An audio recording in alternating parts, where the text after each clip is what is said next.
welcome to 101 Podcast. My name is Irma and I'm joined by Pau. Pau, how are you? Hello, Irma. I'm doing great. And as you can see, I'm really excited for today's guest. He's one of our learning leaders, global learning leaders. So we have today Amit here. Welcome, Amit. How are you? How are you feeling today? Thank you, Paul. Thank you, Irma. I'm feeling very excited to be part of InMax Monterey right now. So excited to be here.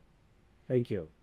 We are actually live here in Monterey. It's your first time, right? I'm Yeah, here. it's my first time and I'm In enjoying. Mexico and Yeah, so it's my first time in Mexico and I'm enjoying the Mexico culture. Being vegetarian, having all of those foods, it's very nice to be here. we are so happy to have you here. You are so welcome here to the space. Thank you. So let's start with this conversation. Let's start with your story. Where did you grow up? How was your childhood? Tell us about it. Oh yeah, so I think my birthplace in India, which is like very village, very tiny village. We don't have any railway station there. We don't have any bus station there, but we have a river.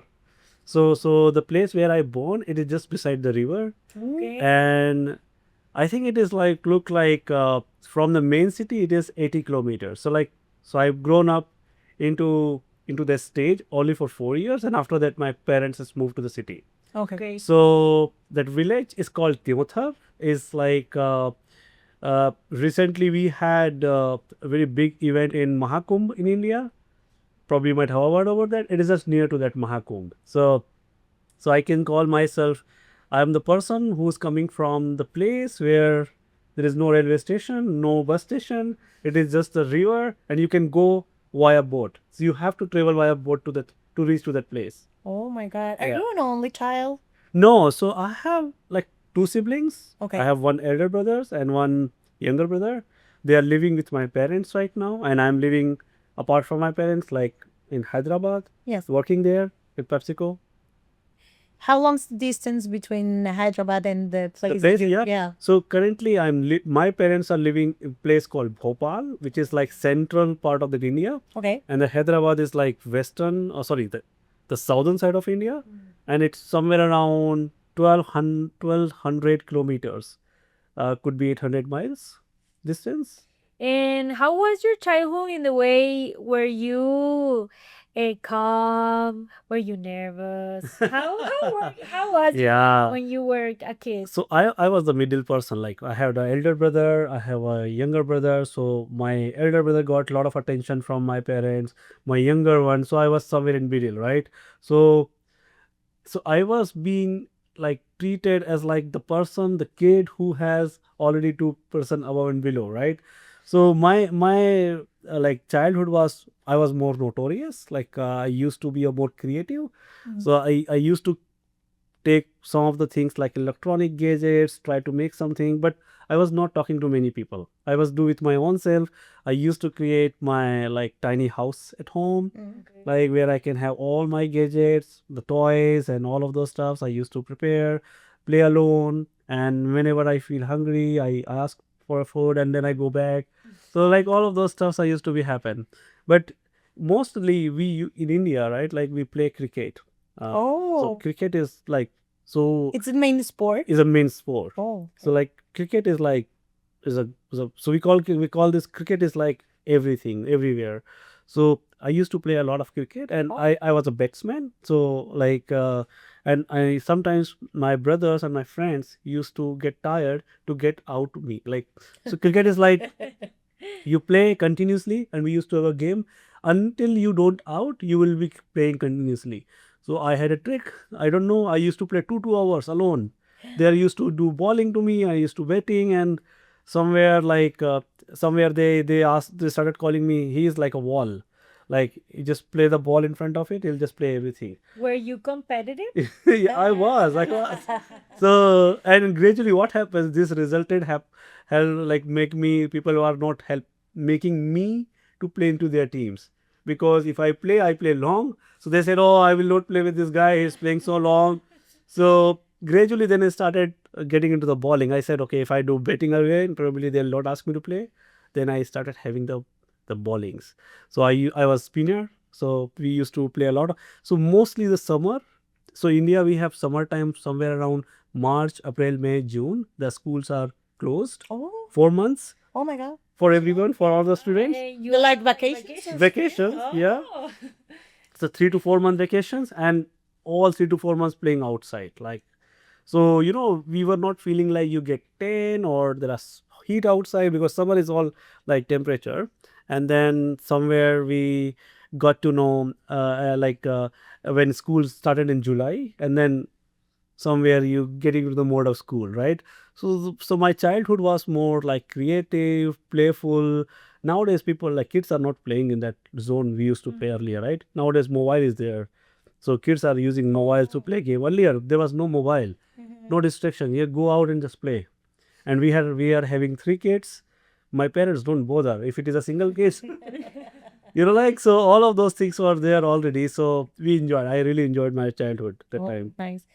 Before going to the next question, just because I'm curious, your first language is not English, right? So, what's your first language, Yes. and how did you learn English? I mean, we are not so like familiar with this kind of culture. So, is it common to learn English in your city, in your town, or something like that? Just because I'm a little bit curious. Yeah, sure. Yeah, I think India has many languages. I think we have more than 30 languages in the state. I think more than that. But Hindi is major language, is a national language. Hindi. The place where I grew up, the Hindi is the main language, Okay. which is also in India. But when you go to the different part of India, you have different languages. Like the Hyderabad, right now we are living, we have a Telugu as a main language. So in local state, you will not find people will speaking Hindi. You will find the people are speaking Telugu. So when you go to the Bangalore or Mumbai or different part of the world, India, you will find different languages. Of course, Hindi is a national language. So because since I was living the state of Hindi, so I started learning Hindi. So in our education system, the Hindi initially, the earlier days, nowadays English is very common. Hindi was the first language, and the local language is the first language for education system. For example, I grew up in Madhya Pradesh, like in the central part of India. Hindi was the base language. When I grew, if I could have grown up in Hyderabad, or the Telugu could be a base language. Okay. So we get English from 6th class. The 6th grade onwards, the English It's is part of your curriculum. yeah. Curriculum. Okay. And then we started getting that alphabets and somewhere. But we also have an English medium schools in India, like so many English medium schools. Nowadays, English medium is the primary first preference for every parents. Nobody is asking them to go unless they are very poor or they can afford it. Every school system, education system is in English right now. So the first language for education system is English. The second language is a local language. And the third language is, you can choose the third language. Like I choose for my daughter is Hindi, because we are Hindi, and she need to know Hindi as well. So we have chosen that Hindi language as third.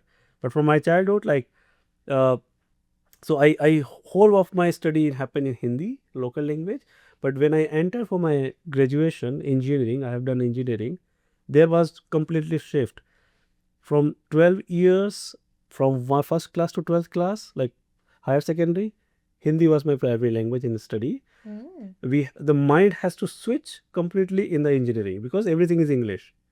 So it was tough, like moving from Hindi and moving to English, and up to the engineering. There are so heavy books like this size, and but it has to. So let's like a man said, you don't have any other options to do. You have to adapt. You have to. So that was the push. Oh, you don't have any other options. If India has another option to do in Hindi, people will go for that, but no. So from engineering onwards, everybody is same. Whether you have come up from Hindi medium, Telugu medium, English medium, you are coming to the graduation, you have to English. That's it. Wow. So that is how English is very common in India. Like you will find people are speaking English rather than Hindi. In India, yeah. So in Telugu, in Hyderabad or Bangalore, I can't speak Hindi, but they can understand English. Right? So that is also happens. Yes. So now you speak 3 different languages, right? Or more? I speak only 2. I don't know Telugu. My daughter speaks Telugu as well. Yeah. Because your daughter grew up in. Yeah. She's growing up right now. Oh, okay. So for me, it's like Hindi or English, and I know a little bit of Japanese because I stayed in Japan. But yeah. Oh. don't spoil your story because we're going to go there in the next questions. But we want to know much more about that. But before going to that type of questions, and you also said that before, we wanted to know much more about your actual family. I mean, you tell us about your first family, your mother, your siblings, your parents, but we wanted to know much more about you're married right now, your daughter. So how do they impact in your journey right now, in yourself, and how Amit is right now? Yeah, absolutely. So I think the first thing, I grew up in Bhopal. Then after graduation of my engineering, I have joined one company called Larsen and Toubro. It is construction and engineering company, and they used to have a site like PepsiCo. Like they also have engineering sites, so big manufacturing units. So it is a west side of India, called a place called Gujarat, where is from Narendra Modi, the Mr. Prime Minister of India is from that location. So I stayed there for 7 years as a bachelor. Okay. In duration of the 7 years, I went to Japan for 2 years, couple of years, and came back. And it is just the reason I'm sharing this, because it's just like after my family, the parents, there is a phase of life as a bachelor, and then entering to the marriage, which is my wife Deepthi, and she came in, and then she started pushing me a lot. Amit, you're staying for this place for last 7 years. You should be looking after what you're doing. I said, because I was already in the comfort zone, and somewhere I was not thinking to move out, because I had a house, I had a car. So I bought car, I bought house, everything in the 7 years, because well, the job was very good. Because I went Japan and I got so many money, so I bring to India and then I invested like this. So somewhere there she started pushing me. So after I got married, and the 6 month down the line, I got another job, and because of my wife, she pushed me. In India, like generally we call this, when you get married, your fortune, your luck is your wife's fortune, your wife's luck. And when you get daughters, the if you get a like child daughter, your daughter's fortune work for you. Oh. So I'll share you how it has impacted in my life. So like after marriage, Never heard about that. yeah, That's it has. nice. So right now my daughter Lux is with me. It is a reality. Like so that is causes when you have a daughter in India, you are very lucky. So you are a lucky father. So that's how actually is very common in India. Oh, that's interesting. I never heard about that kind of. I mean, it has to be like cultural, right? Yeah. Also, I never heard about that. And I think it's beautiful to give your family such an important place in your life that Right. impacts not only in your daily life, but in your work, in your Absolutely, they should. Yeah. you, in your perspective about things, Yeah. growing. That's And I amazing. would say that my wife actually she's a mechanical engineer, and she used to be a professor for the engineering university. After marriage, she left that job just because she can together with me. That was a big sacrifice, right? And I should respect that. I should respect that. And from there, I respect her decisions a lot. Like somewhere, I started finding uh, like uh, like whatever she feels. So for me, the value of relationship is very important. So I even today, like sitting here, the first thing in the morning, I talk to my family, my wife before sleeping. It's like so she should be aware of what's happening. So that level of connection, I'll be staying with my wife. So all good. Should we stop or no?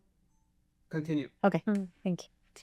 That's great to hear. I think it's lovely everything you are saying, and I think that we are going to be back to that later. But you started as a software engineer, but now you're in learning. How was that? What happened in your Oh yeah. journey? Thank you. So this is like very special. So I was a software engineer. So I'm very good at coding. I used to be. So I used to design the coding, and so I was a very still good website designer. So like I used to make like web pages, very beautiful, like US UI. That was my passion. Somewhere, so since I was working with an engineering company, my boss was not knowing that what does UX design, website designing, because they were more on the construction side of the business. Yes. So they found some of the opportunities in Japan was instructional designing. And they what they thought about instructional designing. This guy is good in designing. Let's him send for the work for the project. Then even I was not aware of what is, because it is 16, 17 years ago. Nobody was talking about instructional designing that time, right? And it is still people are not knowing it because we don't have an official degree of instructional designing. And it's kind of different because UX UI it's more like visual. Yes, right. Designer It's a more requires more training, right? Like it's in learning, right? yes. So I went to Japan. I took this project and I went to Japan. I was so excited. Oh wow, I'm a bachelor, new country. It's just after 1 year of entering to the like job, I went to Japan. The interesting thing was my boss was American as well as Japanese. So he had Oh. all the characteristics of Japanese, like hard work, but more like Americans, like more particular. He speaks very well English, and I had a very hard times working with him because they expected someone instructional designer will come in here, but I was a website designer. So that is where like I started, I don't know what started happening, so I started getting frustrated. I felt like talking to my boss in India, you sent me for this work, I was not knowing this is different. So I had only one lead. His name was Lamson. He was from Bangladesh. He was my senior, and he was the only person the whole team from outside of Japan. He knows English, so I was assisting him, and he was the LMS administrator. You know that Moodle is one of the LMS. Like, Yes. so he used to be a LMS administrator, and he was looking for someone who can create the content. And that's the reason they asked someone from India, can you send someone? And then that is how it started happening. Initial 3 months were tough. Like I was not knowing it, and my boss is so. I had to work like this morning 8:30 and 5:30. I have to report to my boss what I have done today, everything. Every hour reporting I have to give to my boss because he was not having the trust on me, because he was saying, oh, Indians team given wrong person and he's not doing anything because And it was something with you or only with me, only for me, because and I was Because of your nationality? no, because of they're not feeling the confidence of I don't know ID instructional designer, Oh, okay, okay. because they are feeling, oh, this person is expert, a system engineer, and they should know everything. But since I was new to ID, I was not aware of anything, and that started creating some kind of frustrations on me. I started feeling like, oh, I could have come Japan, I could have better in India, this and that, and somehow it didn't work for 3 months. Then one day I was realizing I have only two options: either I can ask my Indian boss, can you call me back, I am not working, I'm not gonna work here, or I should take this as a challenge. So I was thinking as a temporary, let's learn it, why not? Then I started. So the good thing was that days, like, we were not having internet. So you need to get a request to your boss to get the internet in your laptop, in the PC. Then I requested a guy, and they was sort of suspicious. Oh, why is asking again internet? Then I say I have to learn. Then I used to go on the weekends office. I have to study all the instructional designing principles, read so many stuffs. I used to work on some of the projects they were given. Then I started learning by myself, applying. So that positive approach has given me a little bit of confidence. They have also given me a little bit of the way forward, because my boss was acknowledging that work. Oh, this guy is doing a little bit hard work, coming on the weekends. So he started trusting, supporting me, giving me some resources. That is where like my ID journey started, learning design journey started, and I started finding it very well, because one thing, when I started learning it, I used to connect a lot of Japanese people, because learning design needs to be have a SME interaction. That finds me very well, because those Japanese people were recepting me very nicely, whether they were at the corporate, and I started feeling like, wow, this is good work. Because in website designing, you do in the back end, you don't know, but Yes, in the yes. instructional designing, you are working with the stakeholders. Yes. So I started feeling connected with them. I started feeling, and that helped me to think about, oh, I think this is a good work. I have to continue. Then I start learning about instructional designing. I started creating the work, and then I started left all the coding, engineering, moving to the ID. I graduated as a ID post graduation. When I came back to India, I did more officially, and then I started learning about instructional designing. And in instructional designing, since I used to work with HR, L&D, so many folks, then I started finding the paths forward. Oh, ID is one of them. I'm seeing the L&D is also there. I started training like authoring tools. We used to have Adobe Captivate that time. But I don't know whether you know it. Captivate 5.1, 5.5 was the first version I used it. And Storyline launched somewhere in later on. Then we started using the Storyline and Captivate. So I become a trainer of those tools. I used to travel to Singapore, Dubai to train the audience Oh. as a my hobby. So I created the whole curriculum as an instructor designer and all of those created, and then that is my journey started off from engineer to L&D side of it. Oh, nice story. And seems like you been through a complicated path, right? Yeah. Because of your experience there in Japan and a lot of international experience that made you who you are today.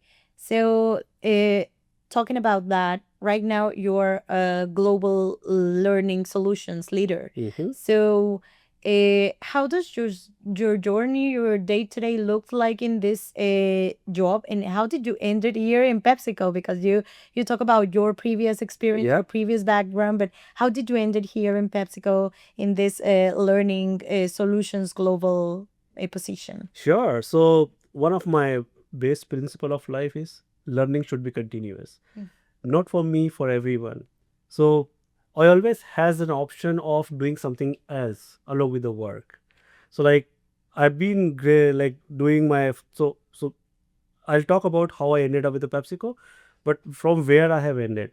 So one of the thing which like after that L&T experience, I joined when I got married. My wife pushed me to work. So I've got a very good opportunity to work with one of the American company called Aperio, and it was an American consulting company who was dealing with Salesforce, Cornerstone on Demand as LMS product, Workday, ServiceNow, all of those products. And from there, I got to know so many products. Oh, in IT? So earlier I was engineering, now I moved into the IT. And I got so many opportunities there that I started learning about those tools because so I started learning about Salesforce. I've got certification on Salesforce. I've got Cornerstone on Demand is one of the LMS, right? Workday. So that really helped me to move my cadence to the more skills level. So I always say, whatever the opportunity we have, we need to learn and accept it because every organization has a different culture, right? So that Salesforce helped me got certifications and I stayed there for 2 years and I got one pharmaceutical company in Mumbai and that was a very like so my wife was pregnant and we decided to move to Mumbai. Oh. And Mumbai is very tough, it's not easy like so it's very like New York of US is a Mumbai in India right now. It's very fast country. Mumbai never sleeps. We call this in India Mumbai never sleeps like Mumbai never sleeps. so we moved alone. So me and my wife, and we had a very pharmaceutical company called Lupin. Is a big company in India. So I had joined that company. I just took an opportunity because I had few friends in Mumbai. I said, okay, let's go ahead. So from Aperio to Mumbai was my L&D manager role. I started. So I had a good role where I was a people manager actually. Okay. So till now I was doing more individual contributor, like I have a low Yes. senior level. That was a big move for me to Mumbai, and the reason I wanted to move because I wanted to have a people leader. That time I have not thought about, oh, my wife is pregnant, we need to stability, or I thought, okay, let's do it, and my wife supported very well. So that is where, right, because my daughter was there and her fortunate to take me in Mumbai because she wanted to born in Mumbai. So my daughter born in Mumbai and is a Bollywood city, right? And that is the reason she is having so much of. And then I stayed in Mumbai only for just my daughter born, and I got an opportunity for Salesforce, the company. So Salesforce is a big brand, Yes. and that was a big move in my career. So I've got a senior manager position, India L&D lead position, and I was also working with the US teams. And Salesforce really helped me to think more global. I was talking to many leaders outside, and after Salesforce, and I've joined a company called Expedia Group, which was more bigger role India had, and I was also technical learning head for global audiences. And that Expedia bring me to PepsiCo because since I already had a global head position somewhere, PepsiCo was one of the position which I was having it. So this is how the journey, like for me to one thing common for across was keep learning, ready to accept conventional path, because sometimes we have to take unconventional path. If I could not move from like a period to Mumbai, maybe I have not received that Salesforce, I have not received the Expedia, and not in PepsiCo. So when I see from today and going back, I really grateful to my journey so far, and of course my family is important factor to that.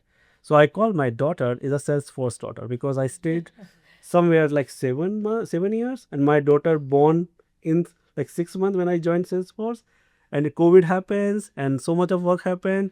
So I had an amazing time with my family. So that was the best moment because we had a work from home.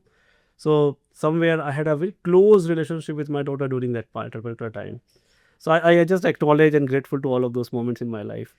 I think something in common I hear is adaptability. Like every time that you had a challenge, you adapt, and not, then there was a time when not only you, your wife, and then your kid. Mhm. So we know, talking about adaptability, that you really like IA, Mhm. artificial intelligence, Yes. and neuroscience. So how do you bring those to learning? Yeah, I think so. Adaptability is yes. Now you know what? Like I was reading the Gartner article, and so there is going to be top 3 skills is going to be globally when AI is coming into the place.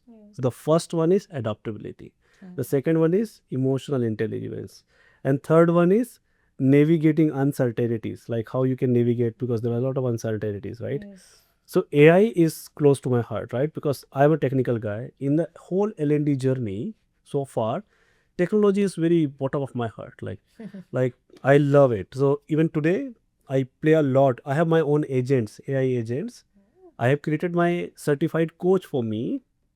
In the morning walk, I talk to them. Oh. They help me to talk back, and they gives me some kind of strategic advices. So it's a mirror for me. Like so, I'm not using their advice just to take it, but I just get some lot of reflections with that AI. So right now, I've been into the lot of AI forums in India, right, and I've got to receive the top AI leader award in India. Congratulations. Yes, in India for my previous work, which before PepsiCo, I have done a couple of great work in the Expedia, which has led me to that AI. So that is where like I try to use AI is one of the technology, but how we can use AI for good, that is my passion. AI for good is like making AI that works for us, which is not taking our job back. Like so like it is how I'm using enabling AI using my coding skills. So I have learned, I have graduated PG, post graduation is AI/ML. I have learned the Python coding. I have learned all the basic nuances, understanding what does it look like, so I can do it very well. So that is where I am applying even at PepsiCo. I keep searching, reading about what is coming up. Like there are many AI tools. Even one of the best tool we are using at PepsiCo called Copilot, right? Oh, yes. Amazing tool. There are so much of possibilities right now. So AI is like everywhere now. If we are not using AI today, go. Now neuroscience piece, how does it connect it, right?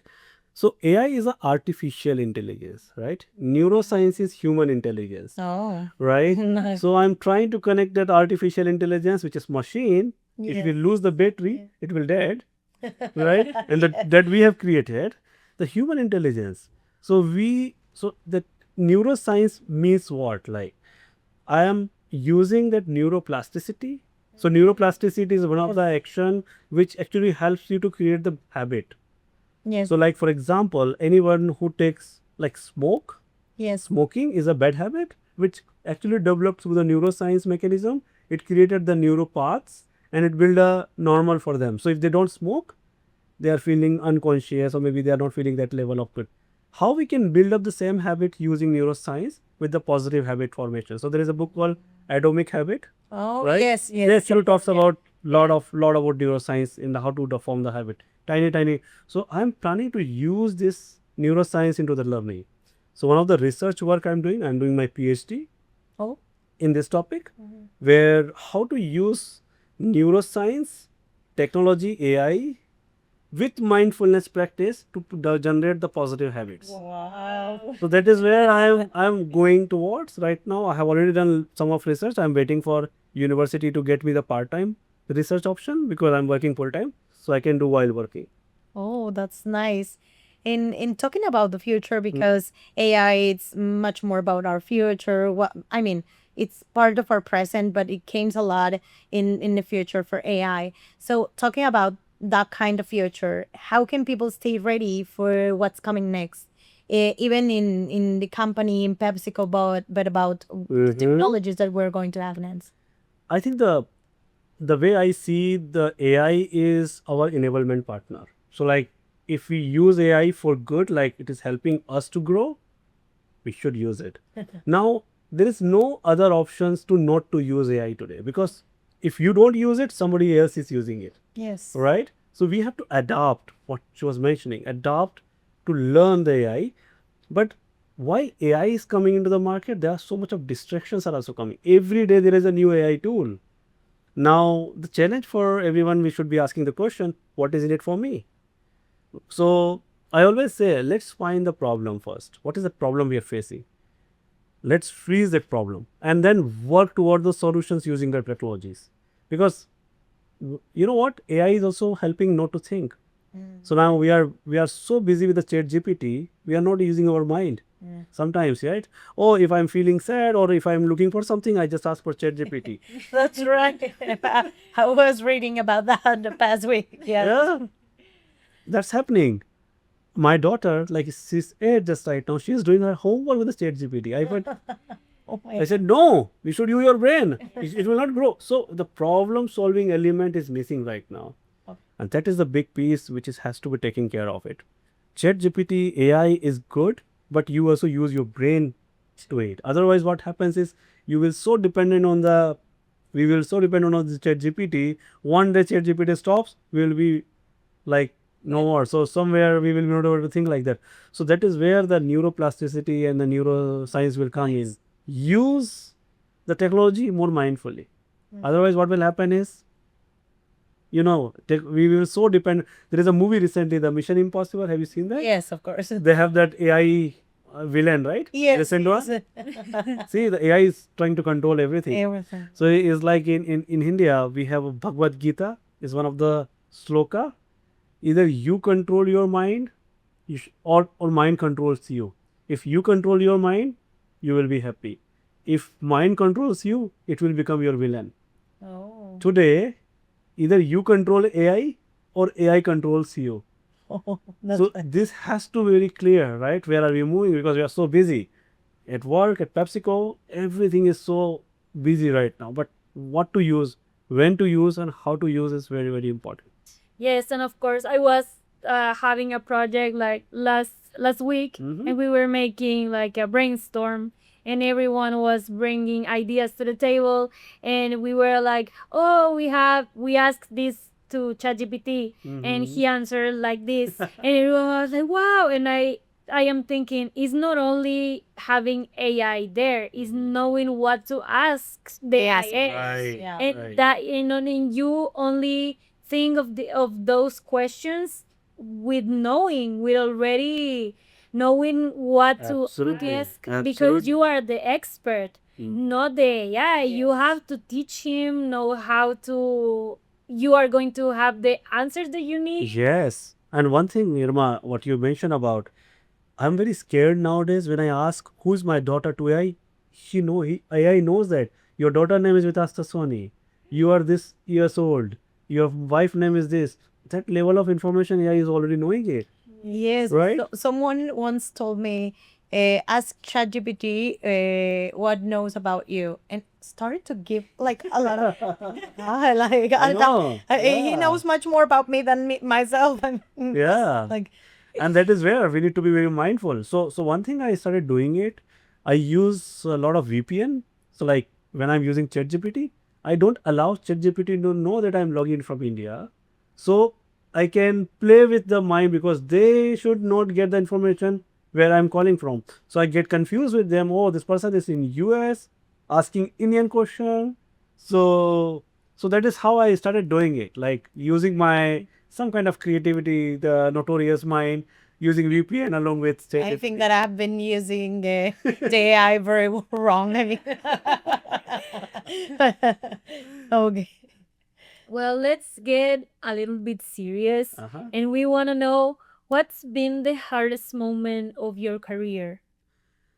I think there are many. So I would say one of the hardest moment of my career was on the first job when I was Japan. I think I can Yes. say it's a very very tough, and I was not knowing it because in the early stage of your career, like if there is no one supports you, you are alone. You're feeling isolated, and with the country where you nobody knows the Japanese in the language, right? So I was speaking English. My whole people were speaking Japanese. So that was I can say is my hardest time. The reason I can say because that was the first moment I entered to Japan. Now I kind of adapted, accepted. I Another area which created the interesting part of my life in Japan was the tsunami. So I experienced that earthquake like really? 8.9 magnitude. I kind of settled in, and then tsunami, the nuclear. I think it was somewhere 2011. This is the biggest earthquake in the world, which was happened in Japan, and I was sitting in like 60th floor, and the whole building was shaking, and no, it was 2 p.m. afternoon, and we were not knowing it, so the whole light was shut down and power cut and everything.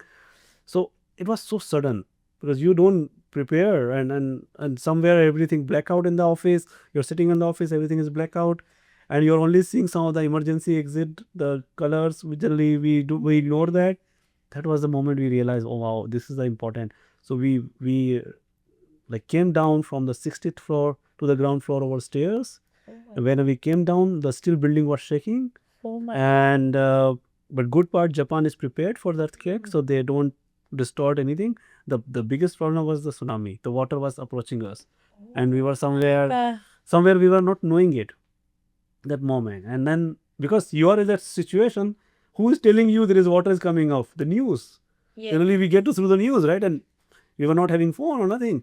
And the office is like 22 kilometers from the house, and the train was stopped, and somewhere I found one person who was Indian, and we kind of together, and we said, okay, let's go home. And my boss and the office people, they generally have the emergency kit, Yes. and They know how to they know how to. actions. And I saw my boss was shaking hand, and he was going with the scooter like this, and I said, oh yeah, he said this way, like to just show my was. So what I did, we were not having the navigation, and then somewhere I found that metro station, and I know where which track we should come generally there, and we follow the track. Beside the track, we started following where it is going, and then we reached like somewhere around 1 hour because we don't know any navigation system and all of those things. That was the hardest moment of my life. And then I was realizing when I reached home, like so we used to have a dormitory, not like the is like a individual rooms, and when we reached, it started shaking again, and so there was so much of after effects actually when the main earthquake happened. There was so much of after effect, and there was a very cold there, like it was somewhere in March. It is like -2 -3 sometimes in the evening, and so we had to go out whenever they started shaking. Is that was a recommendation. There is the emergency park outside, and we have to stay there. So whole night it was shaking. Like we have to wake up and see water is not coming. We were so alert, aware. That was my hardest part of my career, like in Japan. I can say. Oh my God, never thought that I was going to speak with someone that has been in the tsunami, that maybe we all heard about that, right? Yeah. Oh, interesting, interesting. You should have been really scared in that moment. Yeah, it was, yeah. But the good part again, my positive attitude, like, okay, this time will pass. I was keep telling me this time is pass. I asked my people who are close, like Indians, can we sleep in the one room? Let's to be together. Let's not distort because there is no light. Whole, it's not like so you have to manage all of those things. Somewhere and the biggest challenge was my family in India Yeah. in news channel they explore the information like, oh, disaster happened in Japan, Oh my God. the whole country is like flooded, and they were calling me. They were trying to, because we were not having phone, so we used to have a Skype calls. Yes. The Skype call was the only way we used to have. And But you didn't have energy, right? So the way you can connect with your yeah, family. so we had phone at home, Okay. really, but not the mobile phone, right? Oh, yeah. And so we went home, tell my parents, oh, you're safe, don't worry. They used to see them. So, they asked me to come on the video. So I was trying to hide so they should not get worried. And what happens when you're sitting in the room, you have some hanging uh, objects. So when the earthquake happens, they start shaking. Oh. Generally, it's the way we generally, if it is shaking, you saw it's earthquake. It's so normal there, like that. Then Did you know before you went there that that was a conflict no, for them? it was no, I was not aware of it. Yeah. Wow. So I used to hide those informations from my parents. They were having the video calls and they used to see, oh, this is shaking. No, it is actually the air is inside.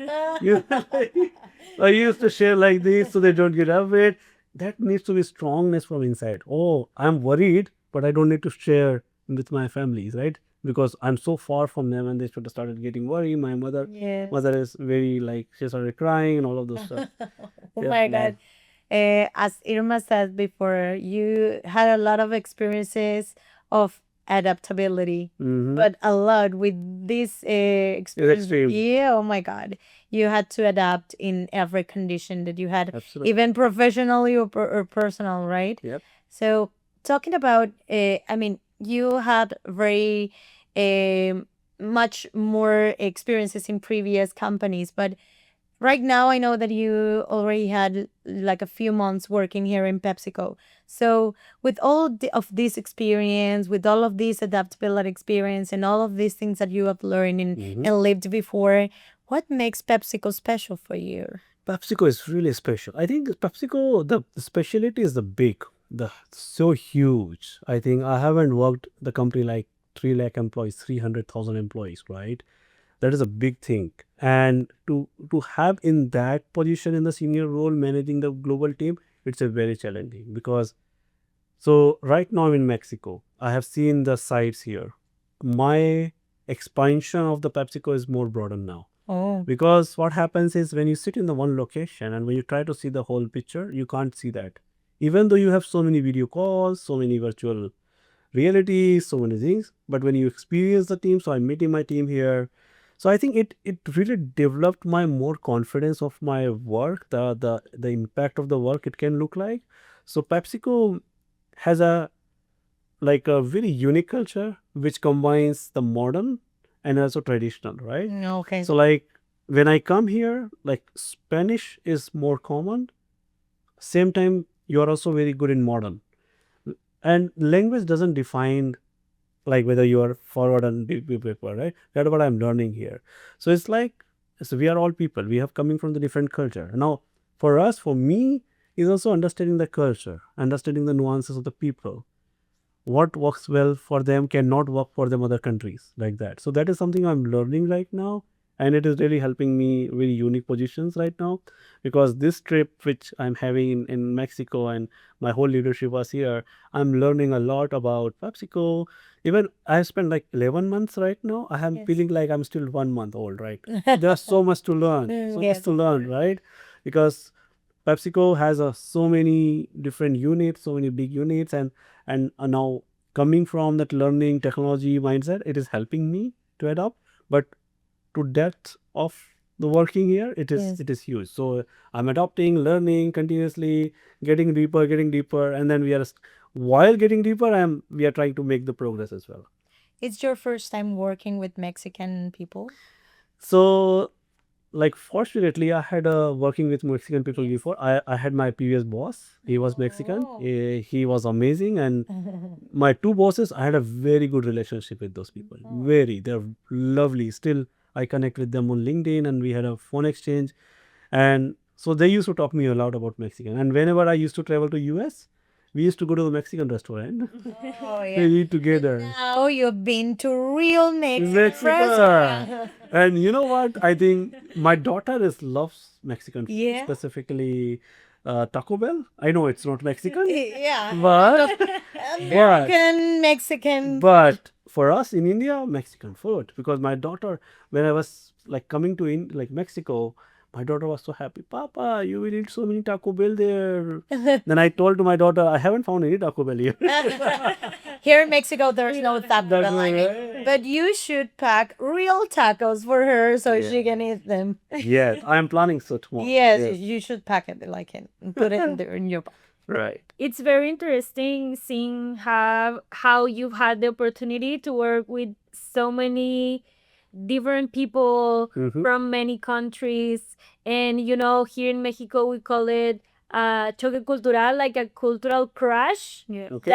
That when you start to speak with somebody, sometimes in their culture. For example, we in the north of Mexico, we are like loud people. We Yeah, like to correct. talk a lot, and that takes a lot of emotional work. Yes. Just to to try Just, to adapt Adapt, against Very it, good. to connect. And we know that you are very into mindfulness and emotional health. How does it matter in your leadership? Mm-hmm. Great. First of all, Irma, really nice connection point. I think you're right. That was my biggest surprise when I was meeting with the global leaders. So much talkative. In my Oops. and still. So I am kind of personality. I speak less, right? Like because of my own zone, I prefer talk with the right thing whenever it is required. And since I'm new to the team, and everybody is from here for long, like 6 years, 5 years, 10 years, for me to adapt to align the energy in the team right now is a big thing. So because I otherwise, what will happen if not speak? I will feel left out, right? Because Yes. and it is not they're intentionally doing it because there's so much of talking, and so that is how I'm learning right now. I'm still adapting, still accepting it, right? So coming into that zone, my mindfulness practice, like I wake up 4:30 a.m. even in Mexico. I do my 1 hour meditation Oh. every day. That's required for me, and I am doing a lot of readings on that side, so I can calm myself, like being in the present moment. The reason I'm doing it because of my research. So one of the research course, so I haven't told you, in my previous organization I have launched one course called Art of Mindfulness, Oh. which was for the people like PepsiCo, like very spoken, Friday night till rains and everything, right? And those people suffered a lot during COVID because COVID asked them, because they don't have no option to talk. Whom they Felt like we were in jail. there, right? Yeah. And we had similar experience in India as well. So I was so happy in COVID because I'm so silent earlier, and I was still silent. And then you came to Mexico, we invited to the podcast, and we started to talk a lot about So that course actually I have designed for the people who are very busy, and somewhere I kind of, and that really helped me to come into that my mindfulness. So what was that? And I created the positive psychology element, the ancient knowledge, and some of the aspect of the science research. 1 hour program. I started sharing this knowledge to. I was working with the Salesforce, and I lead this program called Art of Mindfulness. You know what? I have trained 25,000 folks into that program in like 2 3 years. Wow. And that was a given hit me on me. Oh, I need to learn more on the spirituality, or lit more because I want to do because creating. That was helping me a lot. And it's still like in PepsiCo, like in India, we have to work in the morning, like 9. Generally, my preference is I am early riser, so I work early, and I go sometimes like two times in a week we go to office, and we also have to take calls in the evening. So our day starts and ends some like 9 to 9 p.m. 9 a.m. And somewhere I have to manage in between. So I have blocked my calendar from 5 to 7. That is my rejuvenation time. I call this rejuvenation time. I spend time with my family, specifically with my daughter. Sometimes I go for a piano music. So music really helped me. Like I created my own music, but it is in such a way that it connected with my own neurons. It gives me the trigger to feel happy, like that. So like that is I generally had my own recorded voice since I'm a production graphic designer. So I have done so many of work at my home, which really triggers, because my trigger point cannot be your trigger point. If I feel I can do Yes, of course. 1 hour meditation, you cannot close your eyes. So what is that something that, so I have learned NLP, the neuralistic programming language, which actually help us to find the right moment while you are so busy. For example, sometimes you have to back meetings, right? Yeah. So I have some techniques which I help me to calm down. when Thor, Anna Medina, Anna Bernard was there, Farah was there in India, I also did little bit of mindfulness exercise for them. So I given them kind of breathing exercises so they can practice while they are having to. So all of this I'm leveraging in my leadership position, because otherwise what will happen is you go on that back-to-back meeting, there's so much of happening, but you are not aware what's happening, and that gives a lot of stress, and that stress converted into diseases, hypertension, blood sugar, all of those diseases. So somewhere I am preventive already in the starting point, which is making my life balanced. And thanks to PepsiCo, PepsiCo is a very, very balanced. Like my Thor is amazing. Like we have this all the freedom. You can have the balance time, find time. So I'm using those times for myself. Maybe so morning every day I also walk. So walking is like my therapy. So while walking, I listen some positive music, positive happiness. Some music, even though it is not positive, but it makes me happy. Yeah. So I created the happy list for me. So when I'm sad, I also have a sad list to me. When I want to do exercise motivating list. So that is how I've created my whole ecosystem. It's very refreshing to hear you talk about all of these things, because here in Mexico we don't have that. No. Don't usually talk about mindfulness. Okay. I think it's something very new, Yeah. and we are trying to do that, but it's kind of difficult. It is something cultural, or you're something about someone taught you about this thing. Yeah. Or what was the thing that triggered you to look for all of this? Sure. I think that India is a amazing country for like meditation. So, like, Oh, it's common there. it's a basic route. Like so like Oh, you're in Mexico. That's not common. yeah. We so, need to go there. Yes. so like meditation is you will find 1 or 2% will be doing it easily. Now the reason it helped where it is connected with the corporate. So company Salesforce actually they promote a lot of mindfulness at work. So they used to have mindfulness room in the office. So like you're sitting on the floor, you have beautiful room, isolated room where you can go and sit, relax. Even you can sleep in that room. That's that. And they were promoting this because they wanted to create the wellness at work, and because of COVID, it boomed from me inside. And then I started thinking about creating more courses like that. And so mindfulness is like one of the area which I always say, like if you're not living your life mindfully, maybe you're living the life for someone else. Oh. You let us like to chat about Take notes about that. You are going to repeat that for us at the end of No, I'm just saying, if you're not living for your life is mindfully, you're living the life for someone else because you're not living for yourself. Because your life is you. And I always say one thing, it's just one life. Like enjoy it. I know we enjoy it. Same time we are suffer it, we don't know, right? Because it is so much of stress. And so what we do generally, we work, we get stressed, we chill, come back to work, and we always complains, right? Like it goes Yes, here in it's a- circle, right? Why not just enjoy whatever it's coming to us with more mindfully? So like what it means in practically, if I'm stressed, I'm aware of I'm in stress. I will not allow stress to come inside. I will just aware, oh, this is stress. It will go away. I'm happy. I'll know this is happy. That is how the mindfulness works in the life right now.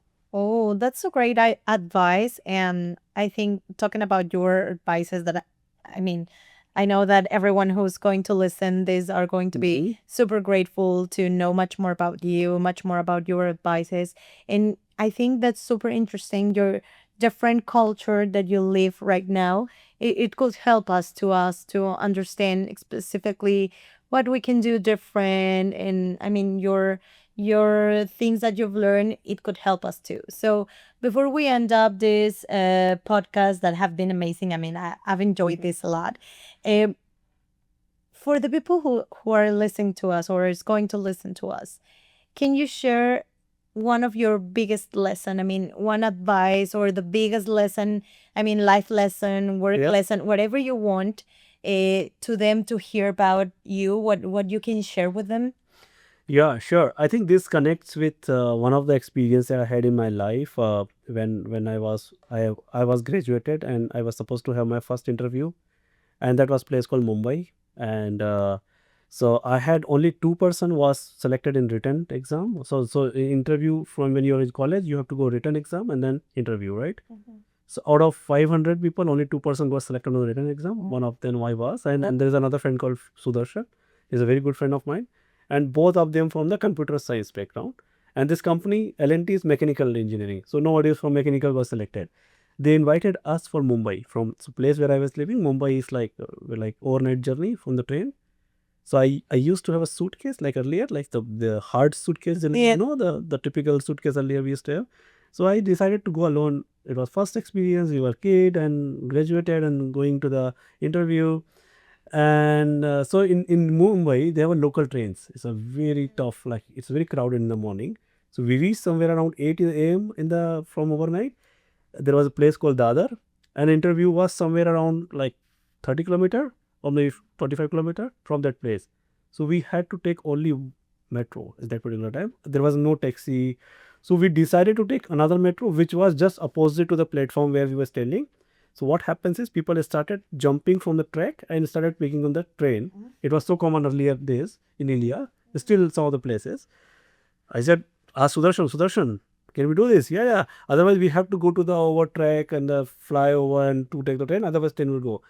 We also jumped with a suitcase and tried to. I pushed Sudarshan. You go inside, my friend, and somebody picked him up, and I put my bag, my suitcase. When I was going inside, train started running. No. And the person who was don't know what to do, he left my hand. I fell down. No. And they also given my luggage put down so I can find it.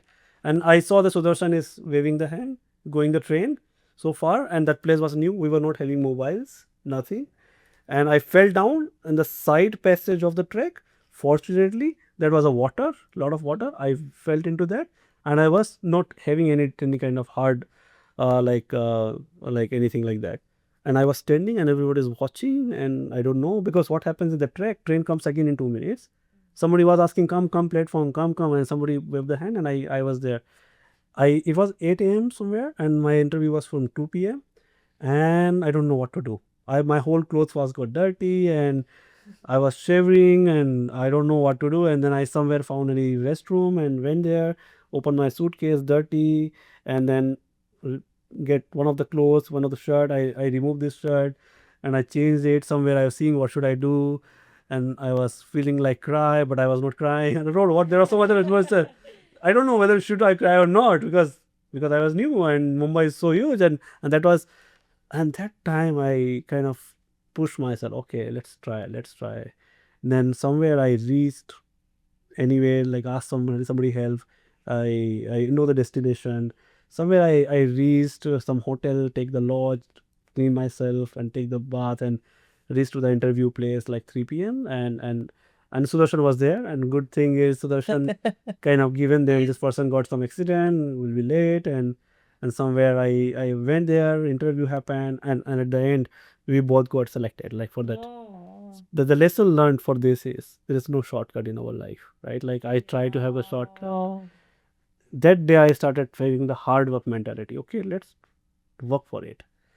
I cannot do anything shortcutly, right? Even though it is coming to you, it will not for the long lasting. So working should be happen. That is where the learnability mindset started coming into me. I started learn. I know I'm working, but this is just a work, but I have to do something else. So I always have a parallel track to my journey, which is really helping me to grow fast in my career. I have learned so much of into the different domains. Yeah, because we were talking before the podcast and we were like, sometimes you are lucky. Your friend Yes, was yeah. lucky Yes. and he got there and he takes the True. shortcut, but not all the time. Always You're what time? lucky. No, and sometimes you have to work to get into the place you want to be, right? So Right. not every time it's easy to get in there. Yep. Luck is sometimes, but hard work is always. Hard work you will take always, right? Like it's just the work. Nobody can beat the hard work today. Like take the example of Mr. Elon Musk. He's working 18 hours even though he's multimillionaire. Why? Because he's loving what he do. So that is what I found it. I love what I do. And that is the learning and development or psychology. You will be seeing, oh, Amit is doing so much. No, actually that inspires me to get more energy. and I just sleep only for 5 to 6 hours, but I do the rest of the learning, listening. So I'm still learning, but I cannot say I'm already received what I wanted, but it's learning is journey right now, so I'm just learning through the journey. No, that's beautiful, Amit. Thank you so much. Thank you. This was an amazing talk. I think maybe next time we're going to have a second part if you Yeah, sure. Thank you so much. We learned a lot from you today. So we're very excited that you were with us today. Thank you very much. Yes, it's been a pleasure to have you here. And thank you so much for opening yourself here to talk about you, about yourself, your family. As Irma says, we learn about a lot about you. And it has been amazing. Thank you for bringing your energy, your heart, complete heart here. We know that we can learn much more about you. So thank you so much. It's a pleasure for us to have you. Thank you, Paul. Thank you, Elma, for having me. It was lovely to connecting with you. I know there are a lot of discussions which I had. You also felt more deeper. I can see the faces, but yes, thank you for having me. Yeah, that is like the life, and I'm just trying to share what I have experienced in my life. So thank you so much. Thank you very much, Amit. Thank you very much, Pao. And thank you, everyone who watches today. Keep an eye on us. Maybe the next episode will be coming soon. Oh, Bye. Thank you. Bye. Iya.